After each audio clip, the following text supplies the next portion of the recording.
If you work at a company and you don't like your boss, and everyone else that you work with doesn't like your boss, you can't just vote him out. He's your boss. He's not going to fire himself and then hire someone you like to replace him. You have no power in that situation. And that's exactly the situation that we're in right now. Hey guys, I was going to do a stream today, but I think it's important that this information actually doesn't have any hiccups, and that I can possibly play even a few video clips that my bandwidth might not have allowed. And you know, it sucks maybe that we can't do the super chat thing or whatever, but I think it's more important that this goes on without a hitch. And in the spirit of live streaming, I'm going to try to just wing this as best I can and broadcast this to my computer and record it, and then just upload it as soon as it's done. So it's going to be not as edited as a lot of my videos, perhaps, but like I said, I think this information is important, and I think this format works. Let's just have a discussion about this. What I want to talk about is how rule of law in this country is dead. And it has been for some time, but it's more obvious now. And what it's been replaced by is rule of man, or rule of ruling class. And there's a lot of you that might not understand what I mean by this. And so it's important that we understand the difference, because once you understand the difference, a lot of things that I think are puzzling to some people, like why no one ever gets prosecuted in the ruling class and that sort of a thing, it'll make a lot more sense. And it'll make more sense than just this, like the idea, oh, they're all blackmailed, which, is very true, I think. But it's really kind of irrelevant. They don't have to be blackmailed, because the system, as people think about it, the system as perhaps it was at one time, the rule of law, that's what prevents the society from just descending into chaos. And so let's talk about what's important if you have a system that is governed by rule of law. If you have a system that's governed by rule of law, people have to respect the law. People have to honor the law. People have to, in some ways, fear the law.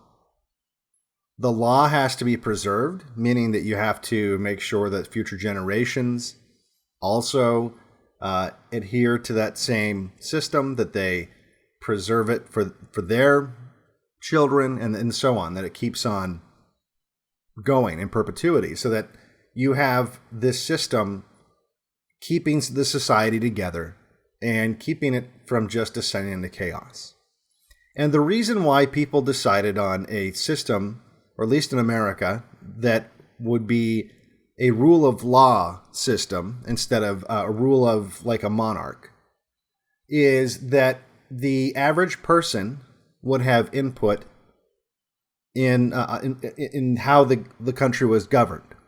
So when you have a monarchy, for example, you're just basically at the mercy of the monarch and whatever they decide, or a dictatorship, or and so on. Those systems that are explicitly a rule of man system or a rule of ruling class system, the lower classes are essentially at the mercy of the upper class. And whatever the upper class decides is what happens. Now, there's some benefits to this. I'm not going to say that it's all bad. But that's what it is. That's the difference. The rule of law system, and it doesn't necessarily have to be democracy, by the way, but a rule of law system is not governed by figureheads. It's not governed by monarchs. It's administered by figureheads. It's administered by presidents and executive positions. But it's not the executive who decides how the country is governed. It's just the executives just simply carrying out the rule of law. That's not what we have right now. That has been replaced by a rule of ruling class. And so let's think about this for a second. The same things that apply to the law, because the law in a rule of law system is the governing entity, has to apply to the ruling class in a rule of ruling class, because they're now the governing entity. So whereas a rule of law system has to preserve the law, people have to fear the law, people have to respect the law, people have to honor the law, and you have to pass that down to your children so that they also respect, honor, and preserve the law. The same now applies to the ruling class in a rule of ruling class system. So now, and this is what's true right now, people have to respect the ruling class. People have to honor, revere the ruling class. And people have to preserve the ruling class in perpetuity. That means it has to go on forever. It can't be interrupted. Now, we'll get into this in a second. That's why we're seeing the lack of prosecutions to members of the ruling class, because you cannot undermine the ruling class any more than in a rule of law system can you undermine the law. If you undermine the law in a rule of law system, you've broken the rule of law. And it becomes something else. Well, it becomes kind of what we have now, because it has been undermined. So if you undermine the rule of ruling class system, you take out the Jenga piece. Like, it's a very fragile, well, so is rule of law. Both systems are very fragile. And if you take out that last Jenga piece that makes the tower collapse, that's what the ruling class is afraid of. That if you prosecute Clinton, if you prosecute Obama, you prosecute Bush, any of these people, that you will be destroying the system that keeps them in power, and that they probably justify in their minds as it keeps us from descending into chaos. And that's very important to understand. That's very important to understand because it makes everything make a lot more sense. You know, today, Attorney General Barr, who, if you know anything about his background, you would know that he's not he's ruling class through and through. This guy wasn't brought in to like shake things up and to take down the deep state or anything like that. And he said today, and I'll play the clip if I can find it. I tweeted it out. He said that this investigation that all the Trust the Planners think that is going on, that's going to take down the ruling class, Durham's investigation. He explicitly said today that investigation is not going to lead to the prosecution of Biden or Obama.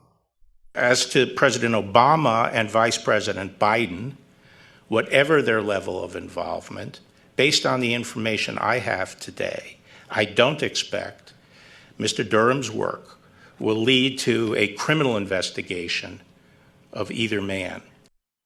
And we all know that Biden and Obama performed an abuse of power.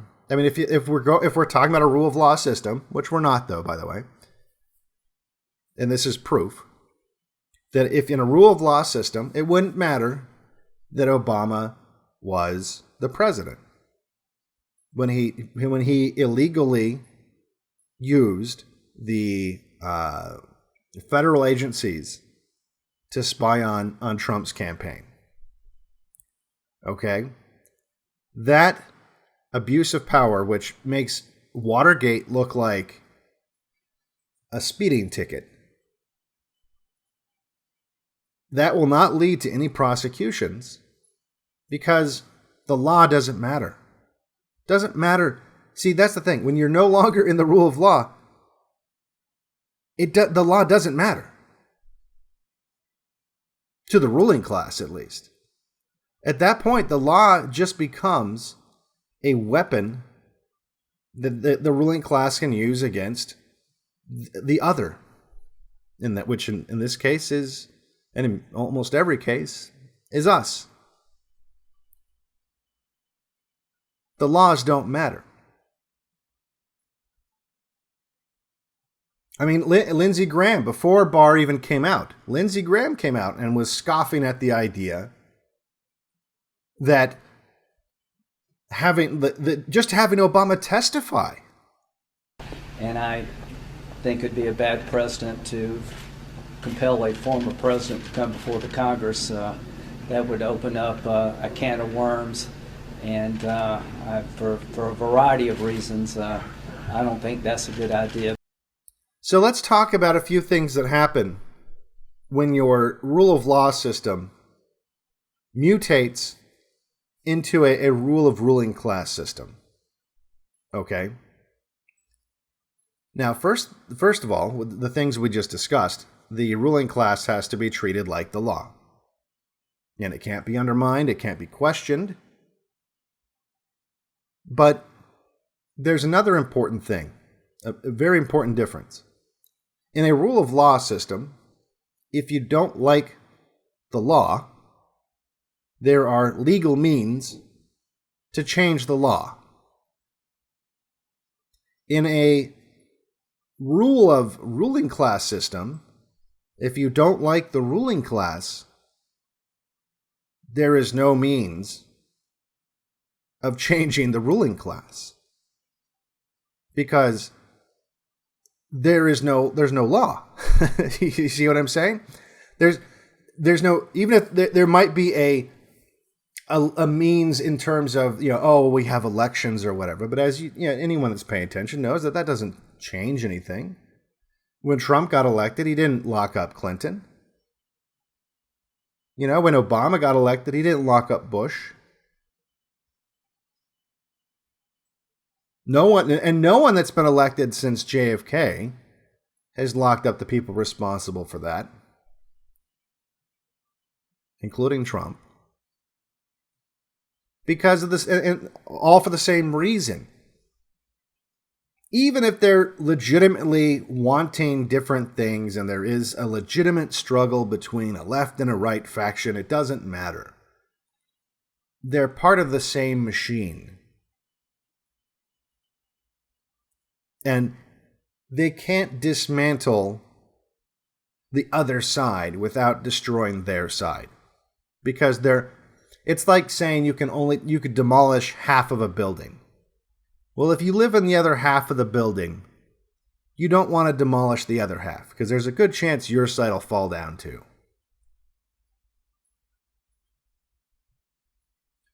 So in a rule by ruling class system, there's no possible way, no political or legal way to remove the ruling class. Whereas in a rule of law system, there are political and legal means to change the law. So that is a very important difference. And it presents a problem that a lot of people don't want to face. Which works out for the ruling class, by the way, because the ruling class needs you to keep thinking that it is a rule of law system. And they know that so many people are afraid of knowing that it's not. That they're just ready to believe any excuse. And that'd be unprecedented. We can't do that. Reason why you can't prosecute or compel a private citizen. Obama's just a private citizen, by the way. If we're in a rule of law system, which we're not. He's still, that's the thing. In a rule of law system, once you stop administering the law, once you stop being president, from a legal standpoint, Obama's just like you. But that's everyone knows that. See, that should be proof right there. Everyone should understand that. That if we were in a rule of law system, not just Obama, but like every past president, they're just at that point they're private citizens. You can say, oh, well, they have Secret Service, whatever, as a favor, you get Secret Service protection for the rest of their lives, and you know what, whatever, that's fine. I'm okay with that. But even if you take that out of the equation, everyone knows Obama's not just some private citizen. He's someone that can't be compelled to testify. Lindsey Graham's telling you that. He's someone that can't be prosecuted. Bill Barr's telling you that. You are immune to prosecution and to legal repercussions if you are a member of the ruling class. Now, does that mean no one will ever be prosecuted at all? Well, I don't think that that's the case, because enough people now are starting to understand what I'm talking about instinctively. Even if they don't quite, at this point, when you see over and over and over again the ruling class caught red-handed doing highly illegal things, treasonous things, and pay no price, eventually what happens, and this will happen, by the way, everyone starts treating the law like it's something that you will only get in trouble for breaking if you get caught. There's no longer, because the social contract between you and the ruling class has been broken, right? The social contract that says, we are all equal under the law, that's been broken. And what's going to happen is the average person will understand this, and they will start treating the law like these are the things that I might get in trouble for doing if I get caught. But I'm kind of a sucker if I obey the law, because no one else is obeying the law, right? Like if we are no longer equal under the law it's meaningless. If it's just ruled by ruling class, then as long as I don't get caught by the ruling class, then that's what's legal. But you see, we're not at that point yet. We're headed in that direction. We're headed to a point where the average person is going to just try to get away with as much as they possibly can, because you're a sucker if you don't. Because everyone else is going to start doing that. And then that'll spread like a virus quick. It'll be surprising how fast that happens. How quickly we go to like Banana Republic style. It's on the way. It's already started. And so, because the ruling class doesn't want that to happen, or at least wants to try to slow that down, they might burn some sacrificial lambs. Okay? A good example of this would be Epstein, right? Epstein served his purpose, so they killed him. They sacrificed Epstein to preserve the rest of the ruling class.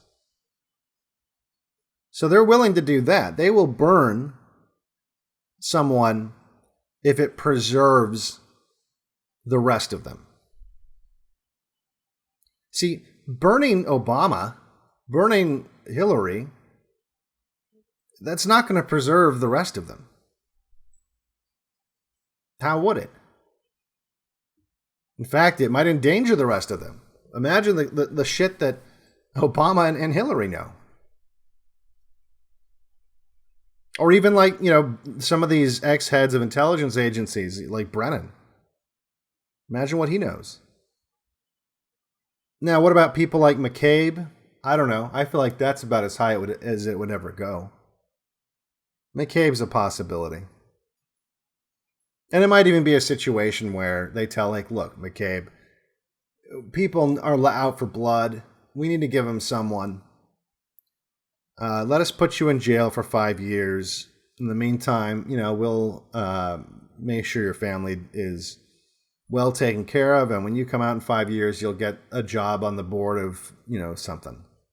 And I feel like that if those that they need to burn to preserve this illusion for the people that haven't quite figured out what's going on yet, that don't play along, they'll just Epstein them. And come on, that was a pretty public execution. If you're McCabe, and you know that, like, wow, they very publicly executed Epstein, and nothing happened to anybody. And nothing will. And no one thinks that anything will. Like, really, come on. You have a few crazies that think that he's still alive, and maybe he is, it doesn't really matter, right? But no one's going to get in trouble for anything tied to Epstein. So, if you're McCabe, you're going to know that, oh, well, I don't want to be Epstein. Maybe I'll just shut up and play along. So I think that's important, that people understand the key differences between rule of law and rule by ruling class. That everything that applies to rule of law has to apply to rule of ruling class. The ruling class has to be preserved. The ruling class has to be honored and obeyed. The ruling class has to or can't be undermined. Another thing that you need to think about too, in a rule of law system, law enforcement enforces the law. The law dictates what police do. The law dictates what the military does. The force that's exerted by the government is governed by the rule of law. The limits placed on that force are defined by the law. Well, when you're in a rule of ruling class system, it's now defined by the ruling class. As we've seen with people getting arrested for not wearing masks. And if you want to, here's Alan Dershowitz. I'm sure you've seen this video. Hopefully you've seen this video by now. Alan Dershowitz is explaining to you that in a rule of ruling class system, if they have to drag you kicking and screaming to a doctor's office and shove a needle in your arm that you don't want put in your arm, that's what it'll do. That's what'll happen. That's what the ruling class will say has to happen, and that's what the law enforcement will carry out. Let me put it very clearly. You have no constitutional right to endanger the public and spread a disease, even if you disagree. You have no right not to be vaccinated. You have no right not to wear a mask.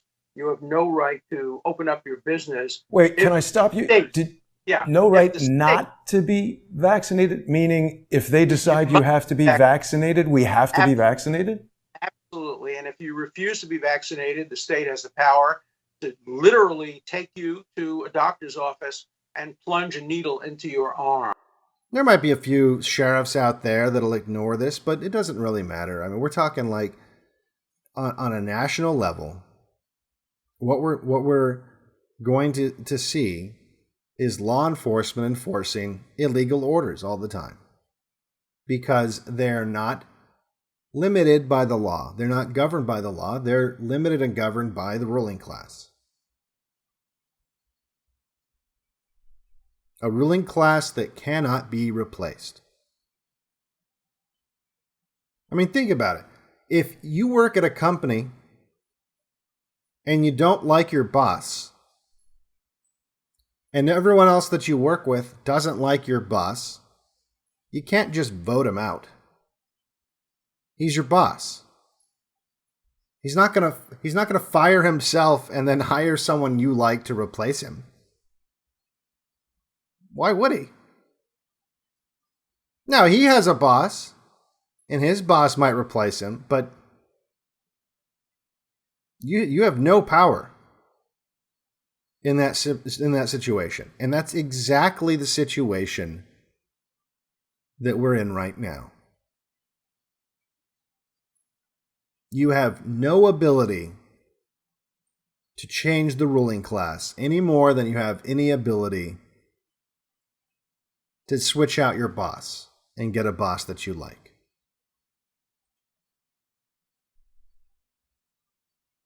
The only options available to you now to change the ruling class are literally the exact same kinds of options that would be available to you in getting a different boss. You could try to go over his head to the next level up, but good luck with that.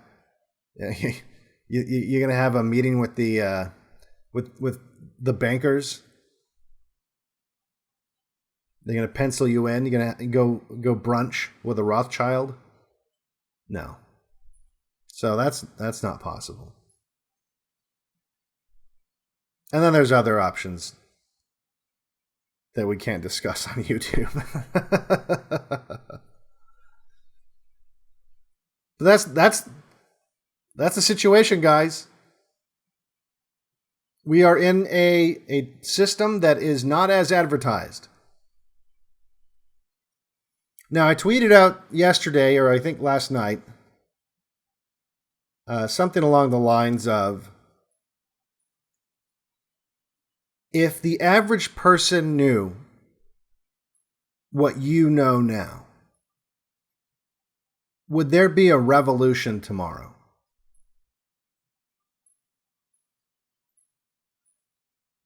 And I think most people, I mean, there were some people that were black-pilled and thought, well, even if they knew, they wouldn't do anything. And that, I guess that's a possibility. But clearly, I think the big holdup, honestly, is they just don't get it. They don't want to get it, and that's part of the problem. They don't want to get it.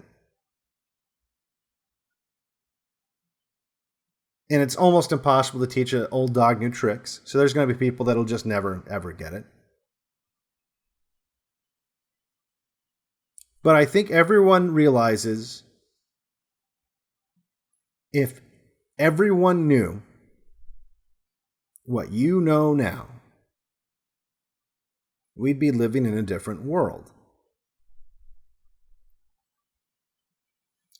And that's why it's so important that you have these kinds of conversations, the kind of conversation we're having right now, that you have this kind of conversation with the people in your life. Sit down with some friends and just break down what I just talked about just now. You don't have to make them watch my video. It's not about me. It's about understanding that we're living in a system that's not as advertised. Unfortunately, the same hubris that got us transition from a rule of law system to a rule by class system is the same hubris that makes them believe that they can avoid the inevitable. So rather than trying to get us on the right track, get us back onto a rule of law system, like a lot of people thought Trump was going to do, they're simply going to try to create as many obstacles as possible for people that are going to try to undermine the rule of class. I've talked about in the past where revolutions were a lot easier in the past because you could very easily, without any kind of surveillance, meet with people. You could meet with half the town in a barn somewhere. And if you were sneaky about it, the ruling class would never know. You can't do that kind of a thing anymore. And that puts a major obstacle in the way of people that want to change things. So people are going to have to be a little more clever about it. And because, like I said, it's still inevitable. It's going to force evolution in thinking about how to deal with this. I mean, it's not going to just be as simple as looking at the past and how did people deal with tyranny in the past, because a lot of this technology fundamentally changes those things.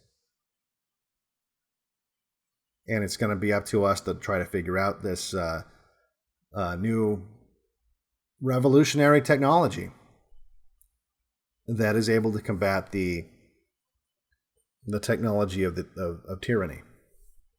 Another thing that changes when you're in a rule by class or rule of man system as opposed to a rule of law system is you start to see, and this is the very beginnings of the complete breakdown of the rule of law and the general public. Before you see people in their everyday lives just trying to get away with as much as they possibly can and not treating the law as anything that should be revered or respected, more of a suggestion, whatever I can get away with kind of a thing. They first apply that morality to their leaders. A lot of you might remember when Trump was saying that if he went down in Manhattan and just started shooting people in broad daylight, that people would still vote for him. They say, I have the most loyal people. Did you ever see that? Where I could stand in the middle of Fifth Avenue and shoot somebody and I wouldn't lose any voters, okay? It's like incredible. And he was right, by the way. And everyone knows he was right, and that's why it was funny. It was funny because it was true. But a lot of people don't realize that that is a symptom of this problem. That is a symptom of being under a system that's rule of the ruling class and not rule of law. It's a slightly exaggerated example, but it's definitely, there's a lot of truth to it. And that's because when you're in that system and the law is no longer defining what people can and can't do, and it's the ruling class that defines what they can and can't do, then the person that you perceive as being your guy in the ruling class, he is the law. If he wants to go around shooting people in downtown Manhattan, he's the law. And come on, let's be honest here. It really wouldn't matter to a lot of Trump supporters. It would not matter what Trump did. If you had him on video murdering a grandma, they wouldn't care. And I'm not saying like they wouldn't believe it and they'd be like, oh, fake news, cognitive dissonance. Yeah, you'd have those people too. But you'd have a lot of people that would know. They would know. They would know that it was real. And they wouldn't care. Because the law doesn't matter anymore. See, that's the first phase. That's how it starts. Once you see that the ruling class is ignoring the law, the first phase for the public is they no longer hold their guy accountable for breaking laws. Yeah, look at the Democrats. They've been doing this for decades. This is not a new thing. And that's because the Democrats are more comfortable with this idea of rule by ruling class. So when their guy, this is how a lot of this got lopsided in the left's favor, by the way, is the left had no respect for the law really ever. So when their guys were breaking the law, they didn't care. They weren't holding them accountable for it because they're comfortable with the rule by ruling class. Whereas the right, at least in the United States, is not comfortable with that. So when their leaders, and not so much now, but when their leaders would break the law, they would want that person to be kicked out of the ruling class. And sometimes it happened. Sometimes it didn't. And it's really happens almost not at all now on either side. But that's how it starts. It starts with the public stops applying the law to their betters. But that slowly trickles down, just like everything else. Eventually, people don't apply the law to themselves either. And then it is just a game of whatever you can get away with. All right, well, that's about all I wanted to talk about with you guys. I did want to talk about the movie. I'm still working on the movie. It's been really tough. I've been trying real hard to get everything done around the homestead.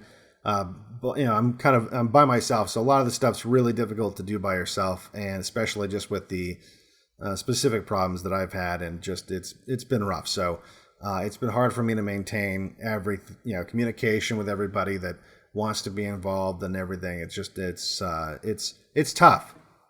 And part of the problem is look, I'm not the best at community building. I'm not, but what makes it even more difficult is when that's already like a thing, and we're kind of in a situation where it's hard to trust people. It's hard to trust people right now. We no longer live in a high trust society. And I'm sure there's tons of you guys listening who I'd love to have help out with this and help manage it, but there's a lot of people who don't mean well. And so there has to be some kind of vetting process, and I haven't had time to really sit down and do that. So that is still in the works for sure. I've gotten some pretty cool stuff has been submitted. So there has been some cool stuff submitted already. And I do need actors that want to be in it as well. So if I'd love for you to make your own, you know what? I'm going to do a whole video just on this coming up. So I don't want to get too into the weeds about the Day of the Rope film. I don't want people thinking that's just gone away. It has not gone away. That is 100%, 110% going to happen. It's just something that I haven't been able to put enough energy into. And I want to set up a website for it and all this other stuff. So there's like a centralized location for all the information on that. So anyway, I hope you guys are having a good Monday, the best you can, and staying safe. For BlackPilled, I'm Devin Stack. If you like my videos, make sure you like and subscribe. Make sure you share. If you want to support my work, you can grab a copy of my book. The link is in the description, or you can send crypto to one of the addresses below, or you can go to patreon.com/BlackPilled.